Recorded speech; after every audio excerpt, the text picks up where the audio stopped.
नमस्कार, स्वागत है सभी का फिर से आपके अपने YouTube channel government employ news में। नई पेंशन योजना की जगह पर पुरानी पेंशन योजना की फिर से बहाली, वित्त मंत्रालय का बड़ा ऐलान, 35 लाख से अधिक सरकारी कर्मचारियों के लिए महत्वपूर्ण और ताज़ा अपडेट।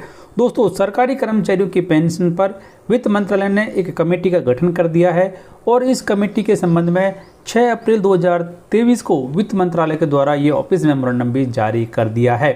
जैसे कि कुछ समय पहले माननीय वित्त मंत्री जी के द्वारा ये ऐलान किया गया था कि नई पेंशन योजना की समीक्षा करने के लिए एक कमेटी का गठन किया जाएगा। तो कमेटी का गठन कर दिया गया है, लेकिन कमेटी का गठन किए जाने के बाद सबसे महत्वपूर्ण मुद्दा यहाँ पर आता है कि इस कमेटी के द्वारा किन किन विषयों पर मंथन किया जाएगा और सरकारी कर्मचारियों के लिए किस तरीके से पुरानी पेंशन योजना को बहाल किया जाएगा। तो इस सब के बारे में इस वीडियो में आपको जानकारी दी जाएगी। वीडियो को आप लास्ट तक जरूर देखें। दोस्तों, वित्त मंत्रालय ने सरकारी कर्मचारियों की पेंशन प्रणाली की समीक्षा करने के लिए वित्त सचिव टीवी सोमनाथन की अगुवाई में एक समिति का गठन किया है। समिति ये सुझाव देगी कि क्या सरकारी कर्मचारियों पर लागू राष्ट्रीय पेंशन प्रणाली यानी कि एनपीएस के मौजूदा ढांचे में कोई बदलाव जरूरी है या फिर नहीं।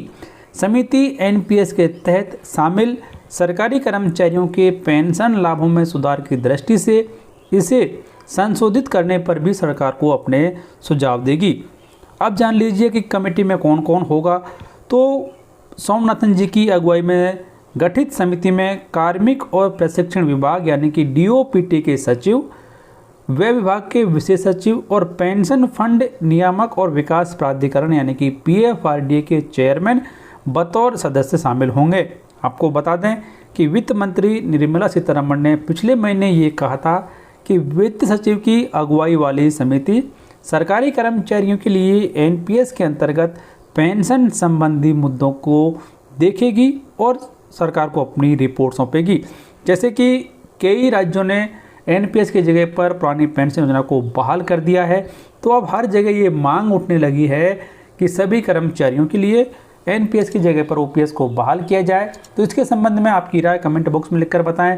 सरकारी कर्मचारियों के लिए कौन सी पेंशन योजना सबसे बेहतर है, इसके बारे में भी आपकी राय कमेंट बॉक्स में लिखकर जरूर बताएं।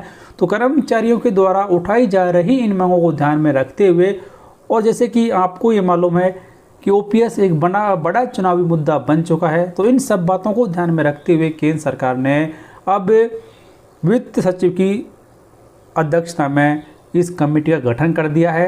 अब देखना ये होगा कि ये कमेटी किस तरीके से एनपीएस की जगह पर ओपीएस की बहाली के संबंध में कार्रवाई करती है और कब तक सरकार को अपनी रिपोर्ट सौंपती है, क्योंकि इस कमेटी का जो आदेश जारी किया गया है इसमें रिपोर्ट सौंपने की समय सीमा तय नहीं की गई है। तो ये एक महत्वपूर्ण बिंदु यहाँ पर, लेकिन काफ़ी महत्वपूर्ण कदम ये उठाया गया है वित्त मंत्रालय के द्वारा कि एनपीएस की जगह पर ओपीएस की बहाली के संबंध में कमेटी का गठन सरकार के द्वारा आधिकारिक रूप से कर दिया गया है। तो महत्वपूर्ण आदेश की कॉपी आप हमारी वेबसाइट governmentemplojscorner.in से प्राप्त करें, जिसका लिंक इस वीडियो की डिस्क्रिप्शन में दिया गया है।